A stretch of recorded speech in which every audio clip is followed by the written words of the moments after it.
ಅಮ್ಮ ತುಂಬ ನೋವಮ್ಮ, ಕಾಲು ತುಂಬ ನೋವು ಕಣಮ್ಮ, ತುಂಬ ನೋವು. ಏನಾಗಲ್ಲ, ಆಪ್ರೇಷನ್ ಮಾಡಿದ್ದೀವಲ್ಲ, ದಿನ 2 ದಿನ ನೋವಿರುತ್ತೆ, 1 ವಾರದ ಗಂಟ, ಆಮೇಲೆ ಸರಿ ಹೋಗುತ್ತೆ ಅಂತ ಹೇಳವ್ರೆ. ಏನಾಗಲ್ಲ, ಆರಾಮಾಗಿರು. ಹೆಂಗ ಆಪ್ರೇಷನ್ ಆಯ್ತು ಬಿಡು, ಹೆಂಗ ತಾಮೈ ದುಡ್ಡು ಹೊನ್ಸ್ಕೊಂಡು ಹೆಂಗ ತಾಂಬರೋದಕ್ಕೆ ಆಪ್ರೇಷನ್ ಆಯ್ತತ್ತಗೆ ತಂದು ಕಟ್ಟೋದಕ್ಕೆ. ಅಯ್ಯೋ, ನಾನು ಊರಾಗಿ ಯಾರ್ಯಾರನ್ನೋ ಕೇಳಿದೆ ಕಣಪ್ಪ, ಯಾರ್ಯಾರನ್ನೋ ಕೇಳ್ಕೊಂಡು ನಮ್ಮ ಅಪ್ಪನೆಲ್ಲ ಕೇಳಿದೆ, ಕೊಡಲ್ಲ ಅಂತಂತು. ಆಪ್ರೇಷನ್ ಆಗಿರ್ಬೇಕು ಕಣಪ್ಪ ಅಂತಂದ್ರೂ ಅಯ್ಯಪ್ಪ ಕೊಡಲ್ಲ ಅಂದ್ಬಿಟ್ಟ. ಥು, ಹೋಗು, ಅಯ್ಯ ಮಕ್ಳಿಗಾಗಿ ಮತ್ತೆ ಯಾರಿಗಾಗಿ ಮಾಡ್ತಾನೆ, ಯಾರಿಗಾಗಿ ಕೂಲಿ ಮಾಡ್ತಾನೆ ಹೋಗಿ, ಅವ್ರ ಮನೆಯಾಗೆ ಸಂಬಳದಾಳ ಇದ್ದಂಗೆ ಇದ್ದಾನಲ್ಲ, ಯಾರಿಗಾಗಿ ಮಾಡ್ತಾನೆ ಅಪ್ಪ. ಎಷ್ಟು ಕೇಳ್ಕೊಂಡ್ರು ದುಡ್ಡು ಇಲ್ಲ ಅಂದ್ಬಿಟ್ಟ. ನಾನು ತಿರ್ಗ ಬಡ್ಡಿ ಭಾಗ್ಯ ಮುಂತಾಗೆ 10 ರೂಪಾಯಿ ಬಡ್ಡಿ ಅಂದ್ಲು. 10 ರೂಪಾಯಿ ಬಡ್ಡಿ ಆಗ್ಲಿರ್ತರಮ್ಮ ಅಂತೇಳಿ ಇಸ್ಕೊಂಬಂದಿನಿ. ಬಡ್ಡಿ ಕಟ್ಬೇಕು ತಿಂಗಳನ 2 ಲಕ್ಷ ರೂಪಾಯಿ ದುಡ್ಡ ಇಸ್ಕೊಂಬಂದಿದ್ದೀನಿ. ಬಡ್ಡಿ ಭಾಗ್ಯ ಮುಂತಾಗೆ ಇಷ್ಟು ಬರುತ್ತೆ ಅಂತ ಅವಳೆಲ್ಲ ಬರ್ಕೊಟ್ಟವಳೆ. ಹೆಂಗೆ ಕಟ್ಟಬೇಕು ಏನೋ ಮಂಗಾಯ್ತು ಅದೊಂದು ಬಡ್ಡಿನ. ಇವನು ನೋಡಿರಿ ಇವಾಗ ಕಾಲು ಮುರ್ಕೊಂಡು ಕೂತ್ಕೊಂಡವ್ನು, ಯಾರು ದುಡಿತಾರೋ ಏನೋ. ಹೆಂಗ ಇವಾಗ ಸದ್ಯಕ್ಕೆ 2 ಲಕ್ಷ ಇಸ್ಕೊಂಬಂದಿದ್ದೀನಿ. ಹಂಗೆ ಆಗುತ್ತೆ ಬಿಡಮ್ಮ, ಬಡ್ಡಿ ಕಟ್ಕೊಂಡು ಹೋಗೋದು, ತಿರೋ ದುಡ್ಡು ಇದ್ದಾಗ ಕೊಡೋಕ್ಕಾಗುತ್ತೆ.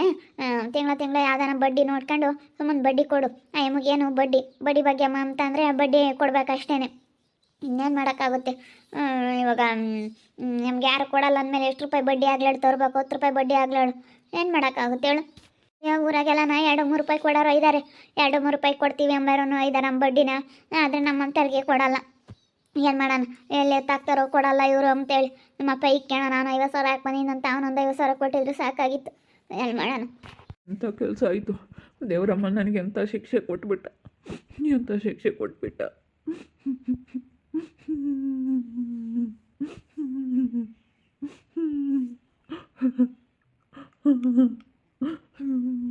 ಸುಮ್ಮನಿರೋಣ, ಏನು ಮಾಡೋಕ್ಕಾಗಲ್ಲ. ಸ್ವಲ್ಪ ದಿನ ಇವಾಗ ಆಪ್ರೇಷನ್ ಆಯ್ತಲ್ಲ, ನಡೆದಾಡ್ಬೋದು, ಏನಾಗೋದಿಲ್ಲ. ಸ್ವಲ್ಪ ದಿನ ಅಷ್ಟೇ ಬೆಡ್ ರೆಸ್ಟ್ ಮಾಡೋದು.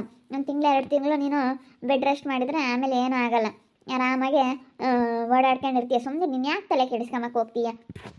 ಜೀವನ್ ಸ್ವಾತಿ ಏನಾಯ್ತು ಜೀವನ್, ಏನಾಯ್ತು ನಿನಗೆ? ಏನಾಯ್ತು? ಯಾಕೆ ಹಿಂಗೆ ಮಾಡಿಕೊಂಡೆ?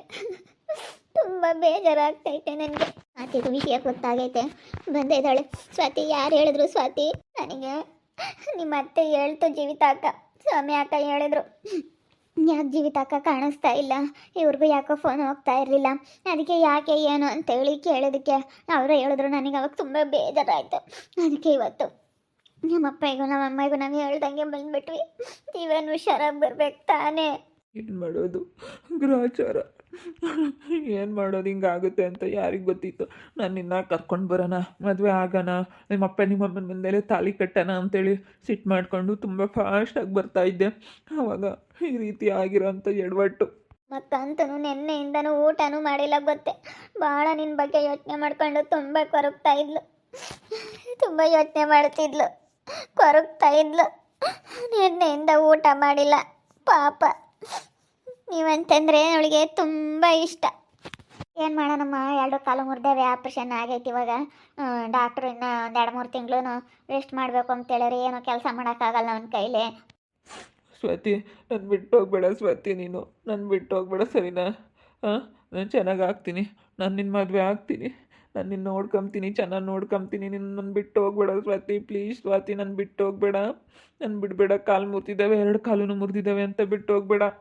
ಇಲ್ಲ, ನೀನು ಫಸ್ಟ್ ಹುಷಾರಾಗು ಜೀವನ್, ನಾನು ಆಮೇಲೆ ಅದನ್ನು ಮಾತಾಡ್ತೀನಿ. ಫಸ್ಟ್ ನೀನು ಹುಷಾರಾಗು, ನೀನು ಈಗ ಹುಷಾರಾಗೋದು ಬೇಕಾಗಿರೋದು ಫಸ್ಟ್. ಇವಾಗ ನನಗೆ ನೀನು ಚೆನ್ನಾಗಾಗಬೇಕು, ನೀನು ಚೆನ್ನಾಗಾದರೆ ಸಾಕು, ಆಮೇಲೆ ನೆಕ್ಸ್ಟ್ ಬೇರೆದು ಯೋಚನೆ ಮಾಡೋಣ. ನಾನು ಅದನ್ನೇ ಹೇಳ್ತೀನಿ, ಸ್ವಾತಿ ಅಂತ ಹಂಗೆ ಮಾಡೋ ಅಂತ ಹುಡುಗಿ ಅಲ್ಲ ಕಣಪ್ಪ, ಅವಳು ನಿನ್ನ ಮದುವೆ ಆಗೇ ಆಗ್ತಾಳೆ, ನೀನೇನು ಅದೆಲ್ಲ ಚಿಂತೆ ಮಾಡಬೇಡ ಅಂತೇಳಿ. ನೆನ್ನೆ ಅಂತೂ ನಮ್ಮ ಅಣ್ಣ ನೆನ್ನೆ ಫುಲ್ ಎಲ್ಲ ನಿನ್ನ ಬಗ್ಗೆನೇ ಯೋಚನೆ ಮಾಡಿದ್ದೆ. ಸ್ವಾತಿ ನನಗೆ ಹಿಂಗಾಗೈತೆ, ಸ್ವಾತಿ ನನ್ನ ಮದುವೆ ಆಗ್ತಾಳೋ ಇಲ್ವೋ ಅಂತೇಳಿ ತುಂಬ ಯೋಚನೆ ಮಾಡಿದ್ದಾನೆ. ಅದನ್ನೇ ಯೋಚನೆ ಮಾಡಿ ಅವನಿಗೆ ಒಂಥರ BP ಜಾಸ್ತಿ ಆದಂಗೆ ಆಗ್ಬಿಟ್ಟಿತ್ತು. ತಿರ್ಗಿ ಆಪ್ರೇಷನ್ಗೆ ಹೋಗ್ಬೇಕಾದ್ರೆ ಸ್ವಲ್ಪ ಹಂಗೆ ಮತ್ತೆ ಕಡಿಮೆ ಮಾಡಿಕೊಂಡು ಹಿಂಗೆ ಆಮೇಲೆ ತಿರ್ಗಿ ಇಂಜೆಕ್ಷನ್ ಹಾಕಿದ್ರು. ಇಂಜೆಕ್ಷನ್ ಎಲ್ಲ ಹಾಕಿ ಹಿಂಗೆ ಸ್ವಲ್ಪ ಕಂಟ್ರೋಲ್ ಮಾಡಿಕೊಂಡು ಕರ್ಕೊಂಡು ಹೋದ್ರು. ಹಿಂಗಾಗ್ಬಿಟ್ಟಿತ್ತು. ನಿನ್ನ ಬಗ್ಗೆ ತುಂಬ ಯೋಚನೆ ಮಾಡ್ತಾನೆ ಸ್ವಾತಿ, ನಮ್ಮಣ್ಣ ತುಂಬ ಯೋಚನೆ ಮಾಡ್ತಾನೆ. ಹೇಳೋಗು, ನೀನು ಸ್ವಲ್ಪ ಧೈರ್ಯ ಹೇಳು. ಇನ್ನು ಫಸ್ಟ್ ಹುಷಾರಾಗು, ಆಮೇಲೆ ಬೇರೆದೆಲ್ಲ ನೋಡ್ಕೊಳ್ಳೋಣ. ಇವಾಗ ಫಸ್ಟ್ ಮದುವೆದೆಲ್ಲ ಬದಿಗಿಡೋಣ. ಇವಾಗ ಸದ್ಯಕ್ಕೆ ಅದ್ರ ಬಗ್ಗೆ ಯೋಚನೆ ಮಾಡಬೇಡ್ರಿ ನೀವು. ಫಸ್ಟ್ ಹುಷಾರಾಗೋದು ನೋಡ್ರಿ, ನಾನಂತೂ ನಿಮ್ಮನ್ನ ಕೈ ಬಿಡಲ್ಲ, ಚೆನ್ನಾಗಿ ನೋಡ್ಕೊತೀನಿ, ಚೆನ್ನಾಗಿ ನಿಮ್ಮನ್ನ ಒಟ್ಟಿನಲ್ಲಿ ನಾನಂತೂ ಕೈ ಬಿಡಲ್ಲ. ಎಂಥ ಸಂದರ್ಭನೇ ಬಂದೈತೆ ಅಂತಂದರು. ನೀವು ಹುಷಾರಾಗಿ ಬರಬೇಕಾಗಿತ್ತು. ಅಯ್ಯೋ ನೋಡಿ, ನನಗೆ ತುಂಬ ಬೇಜಾರಾಗ್ತೈತೆ.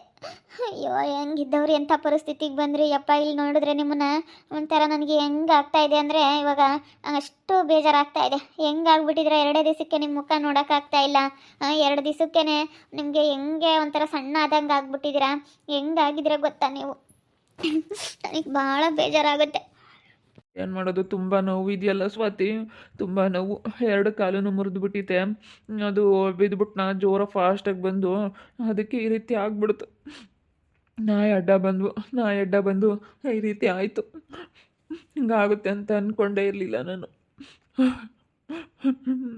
ಸ್ವಾತಿ, ನನ್ನ ಬಿಟ್ಟು ಹೋಗ್ಬೇಡ ಸ್ವಾತಿ, ನನ್ನ ಮದುವೆ ಆಗ್ಬೇಕು ನೀನು. ಇವನ್ ಮಾವ, ನೀವೇನು ಟೆನ್ಷನ್ ತಗೋಬೇಡಿ, ಆರಾಮಾಗಿರಿ. ಫಸ್ಟ್ ಹುಷಾರಾಗೋದು ನೋಡಿ, ಆಮೇಲೆ ಬೇರೆದೆಲ್ಲನ. 2 ದಿವಸಕ್ಕೆ ಹೆಂಗಾಗಿದ್ದೀರಾ ಅದನ್ನೆಲ್ಲ ಕೊರಗಬೇಡಿ ನೀವು.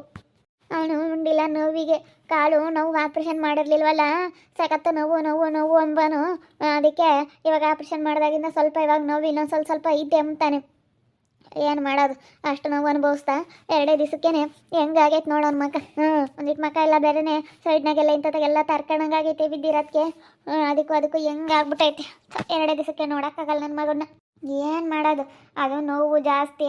ನೋವು ಅನ್ಭವಿಸಿದ್ರೆ ಹಾಸ್ಪಿಟ್ಲಿಗೆ ಬಂದರೆ ಎಂಥ ಸುಂದರವಾಗಿರೋರು ಹೆಂಗಿರೋರು ಹೆಂಗಾಗ್ತಾರೆ. ಹಾಸ್ಪಿಟ್ಲ್ ಅಂತಂದರೆ ಅಷ್ಟೇ, ಆಸ್ಪತ್ರೆಗೆ ಬಂದಿದ್ದಾರೆ ಅಂತಂದರೆ ಹೆಂಗಿದ್ದವ್ರು ಹೆಂಗೆ ಆಗ್ತಾರೆ. ಅದು ಅವರು ಅನ್ನೋದು ಗುರ್ತಿಡಿಯೋಕ್ಕೆ ಆಗಲ್ಲ. ಸ್ವಲ್ಪ ದಿನ, ಒಂದು 15 ದಿನ 20 ದಿನ ಹಾಸ್ಪಿಟ್ಲಿಗೆ ಸೇರ್ಕೊಬಿಟ್ರೆ ಅವರ ಯಾರಪ್ಪ ಅಂತೇಳಿ ಯಾರಿಗೂ ಗುರ್ತಿಡಿಯೋಕ್ಕಾಗಲ್ಲ. ಹಂಗೆ ಆಗ್ಬಿಡುತ್ತೆ. ಯಾರಿಗೇ ಆಗಲಿ, ನನಗೆ ಆಗಲಿ, ನಿನಗೆ ಆಗಲಿ, ಹಾಸ್ಪಿಟ್ಲಿಗೆ ಬಂದಿದ್ದಾರೆ ಅಂದರೆ ಅಷ್ಟೇ. ಹಾಸ್ಪಿಟ್ಲಿಗೆ ಬಿಟ್ಟು ಹೋದ್ಮೇಲೆ ಚೆನ್ನಾಗಿ ಆಗ್ತಾನೆ ಹೇಳಿ ನಮ್ಮಣ್ಣ. ಹೊಟ್ಟೆ ತುಂಬ ಊಟ ಮಾಡ್ತಾನೆ. ಈ ತಕ್ಕ ಏನಾದರೂ ಸ್ವಲ್ಪ ಊಟ ಮಾಡಿದ್ರಾ? ಇನ್ನೂ ಏನೂ ಕೊಟ್ಟಿಲ್ಲ, ಆಪ್ರೇಷನ್ ಆಗಿದೆಯಲ್ಲ, ಸಾಯಂಕಾಲ ಕೊಡಿರುವಂತೆ. ಇಡ್ಲಿನ ಏನಾದರೂ ತಗೊಂಬಂದಿವ, ಸದ್ಯಕ್ಕೆ ಏನು ಕೊಡಬೇಡ್ರಿ ಅಂತ ಹೇಳೋವ್ರೆ. ಏನು ಮಾಡೋದು ಸ್ವಾತಿ, ಏನು ಮಾಡೋದು ನಾನಿವಾಗ? ನಾನು ನಿನ್ನ ಮೇಲೆ ಪ್ರಾಣನೇ ಇಟ್ಕೊಂಡಿದ್ದೆ. ಈಗಲೂ ನನ್ನ ಪ್ರಾಣನೇ ಇಟ್ಕೊಂಡಿದ್ದೀನಿ ನಿನ್ನ ಮೇಲೆ. ನೀನು ನನ್ನ ಮಾತ್ರ ಕೈ ಬಿಡಬೇಡ ಸ್ವಾತಿ, ನೀನು ನನ್ನ ಕೈ ಬಿಡಬೇಡ. ಇಲ್ಲ, ಆರಾಮಾಗಿರಿ, ನೀವೇನು ಟೆನ್ಷನ್ ತಗೋಬೇಡಿ. ಚೆನ್ನಾಗಿ ಆಗ್ತೀರಾ, ನೀವು ಚೆನ್ನಾಗಿ ಆಗೇ ಆಗ್ತೀರಾ ಅಂತ ನನಗೆ ಭರವಸೆ ಐತೆ. ನೀವು ಇನ್ನೂ ನಿಮಗೆ ವಯಸ್ಸೈತೆ. ಇವಾಗ ಆಪ್ರೇಷನ್ ಮಾಡಿ ರಾಡ್ ಹಾಕಿದ್ದಾರೆ. ನೀವು ಹುಷಾರಾಗ್ತೀರಾ. ಏನು ಎಂತೆಂಥವ್ರು ಎಂತೆಂಥ ಕಾಯಿಲೆ ಇರೋರು ಹೆಂಗೆ ಹುಷಾರಾಗಿದ್ದಾರೆ. ನೀವು ಚೆನ್ನಾಗಿ ಆಗೇ ಆಗ್ತೀರಾ ಅಂತ ನನಗೆ ಇವಾಗ ಭರವಸೆ ಐತೆ. ಇವಾಗ ನೀವು ಚೆನ್ನಾಗಿ ಆಗ್ತೀರಾ ಅಂತ ಹೇಳಿ ನಾನು ತುಂಬ ಮನಸ್ಸಲ್ಲಿ ದೇವ್ರ ಹತ್ರ ಬೇಡ್ಕೊಂಡಿದ್ದೀನಿ. ಚೆನ್ನಾಗಿ ಆಗೇ ಆಗಬೇಕು, ಚೆನ್ನಾಗಿ ದೇವ್ರೆ ಚೆನ್ನಾಗಿ ಮಾಡಪ್ಪ ಅಂತ ನಾನು ದೇವ್ರ ಹತ್ರ ಎಲ್ಲ ಅರ್ಕೆ ಮಾಡ್ಕೊಂಡಿದ್ದೀನಿ. ಅವ್ರು ಚೆನ್ನಾಗಾದರೆ ಸಾಕಪ್ಪ, ಮುಂಚೆ ಥರ ಎದ್ದು ಓಡಾಡಿದ್ರೆ ಸಾಕಪ್ಪ ಅಂತೇಳಿ ನಾನು ತುಂಬಾ ಯೋಚನೆ ಮಾಡ್ತಾಯಿದ್ದೆ. ನಿಮ್ಮನೆ ಪರಿಸ್ಥಿತಿ ಇಲ್ಲ, ನೀನು ನೋಡೋಕೆ ತುಂಬ ಬೇಜಾರಾಗ್ತಾಯಿದೆ. ಮಗನ ಕೈ ಬಿಡಬೇಡ ಕಣಮ್ಮ. ಅವ್ನು ನಿನ್ನ ಮೇಲೆ ಬೋಲಾಸೆ ಇಟ್ಕೊಂಡವನೆ. ಇಲ್ಲ, ಧೈರ್ಯವಾಗಿರು. ನಾನಿವಾಗ ನಮ್ಮ ಮನೇಲಿ ಬಂದಿಲ್ಲ. ನಮ್ಮಪ್ಪ ನಮ್ಮಮ್ಮನಿಗೆ ಹೇಳ್ದಲ್ಲೇ ಸುಮ್ಮನೆ ಬಂದುಬಿಟ್ಟಿದ್ದೀವಿ ಇಬ್ಬರೂ. ನನಗೆ ನಾವೇ ಆತು ಹೇಳಿಲ್ಲ, ನೋಡಬೇಕು ಅಂತಲೇ. ನಮ್ಮಪ್ಪ ನಮ್ಮಮ್ಮನಿಗೆ ನಿನ್ನ ಕಂಡ್ರೆ ಗೊತ್ತಲ್ಲ ಎಷ್ಟು ಸಿಟ್ಟು ಮಾಡ್ಕೊತಾರೆ ಅಂತ. ಅದಕ್ಕೆ ಇವಾಗ ಅರ್ಜೆಂಟು ಹೋಗಬೇಕು. ನೀವು ಹೋಗ್ತೀವಿ, ಧೈರ್ಯವಾಗಿರಿ. ನೀವು ಹುಷಾರಾದ್ಮೇಲೆ ಆಮೇಲೆ ಮದುವೆ ವಿಷಯ ಮಾತಾಡ್ಕೊಂಡು ಆಮೇಲೆ ಅದೇನು ಮಾಡಬೇಕು ಅದನ್ನು ಮಾಡೋಣ. ಸದ್ಯಕ್ಕೆ ನೀವು ಹುಷಾರಾಗ್ರಿ ಜೀವನ್. ನೀವು ಹುಷಾರಾದರೆ ಅಷ್ಟೇ ಸಾಕು. ನೀವು ಚೆನ್ನಾಗಿರಬೇಕು. ಅಯ್ಯೋ, ಇವ ಹಾಸ್ಪಿಟ್ಲಿಗೆ ಬಂದು ನೋಡಿದ್ರೆ ಜೀವನ ಈ 2 ದಿವಸಕ್ಕೆ ಹೆಂಗಾಗ್ಬಿಟ್ಟವ್ರು. ಎಷ್ಟು ಚೆನ್ನಾಗಿದ್ದವರು, ಎಷ್ಟು ಸೌಂದರ್ಯವಾಗಿದ್ದವರು ಇವಾಗ ಹೆಂಗಾಗ್ಬಿಟ್ಟವ್ರಪ್ಪ. 2 ದಿವಸಕ್ಕೆ ನೋಡೋಕ್ಕಾಗ್ತಾಯಿಲ್ಲ. ಇವ್ರ ಮುಖ ಒಂಥರ ಆಗ್ಬಿಟ್ಟೈತೆ. ಇವ್ರನ್ನ ನೋಡೋಕ್ಕಾಗ್ತಿಲ್ಲ, ಅಷ್ಟು ಸಣ್ಣ ಆದಂಗೆ ಆಗ್ಬಿಟ್ಟವ್ರೆ. ಅಯ್ಯೋ, 2 ದಿವಸಕ್ಕೆ ಹಾಸ್ಪಿಟ್ಲು ಅನ್ನೋದು ಎಷ್ಟು ಸೌಂದರ್ಯವಾಗಿ ಎಷ್ಟು ಸುಂದರವಾಗಿದ್ರೂ ಹೆಂಗೆ ಮಾಡಿಬಿಡುತ್ತೆ ಅಂತೇಳಿ ಇವ್ರನ್ನ ನೋಡಿದ್ಮೇಲೆ ಗೊತ್ತಾಗ್ತೈತೆ ನನಗೆ. ನಿಜವಾಗ್ಲೂ ಎಷ್ಟು ಚೆನ್ನಾಗಿ ಕಾಣಿಸ್ತಾ ಇದ್ದಾರೆ ಇವ್ರ ಮುಖದಲ್ಲಿ. ಇವಾಗ ಕಳೆನೇ ಇಲ್ಲ, ಸೌಂದರ್ಯನೇ ಇಲ್ಲ, ಎಲ್ಲ ಹೊರಟೋಗ್ಬಿಟ್ಟೈತೆ. ಏನು ಮಾಡೋದು? ನೋಡ್ತಾ ಇರಿ, ನೆನನಾಗ್ಬೋದಂತ ಮುಂದಿನ ಭಾಗದಲ್ಲಿ ನೋಡ್ತಾ ಇರಿ. ಹಾಗೆ ವಿಡಿಯೋ ಬಗ್ಗೆ ನಿಮ್ಮ ಒಪಿನಿಯನ್ನ ಕಾಮೆಂಟ್ ಮಾಡಿರಿ. ಹಾಗೆ ವಿಡಿಯೋ ಎಷ್ಟಾಗಿದ್ರೆ ಲೈಕ್ ಮಾಡಿ, ಶೇರ್ ಮಾಡಿ. ಇನ್ನೂ ಯಾರು ನಮ್ಮ ಚಾನಲ್ ಸಬ್ಸ್ಕ್ರೈಬ್ ಮಾಡ್ಕೊಂಡಿಲ್ಲ ತಪ್ಪದೆ ಕೂಡಲೇ ಸಬ್ಸ್ಕ್ರೈಬ್ ಮಾಡ್ಕೊಳ್ಳಿ. ಓಕೆ ವೀಕ್ಷಕರೇ, ಧನ್ಯವಾದಗಳು.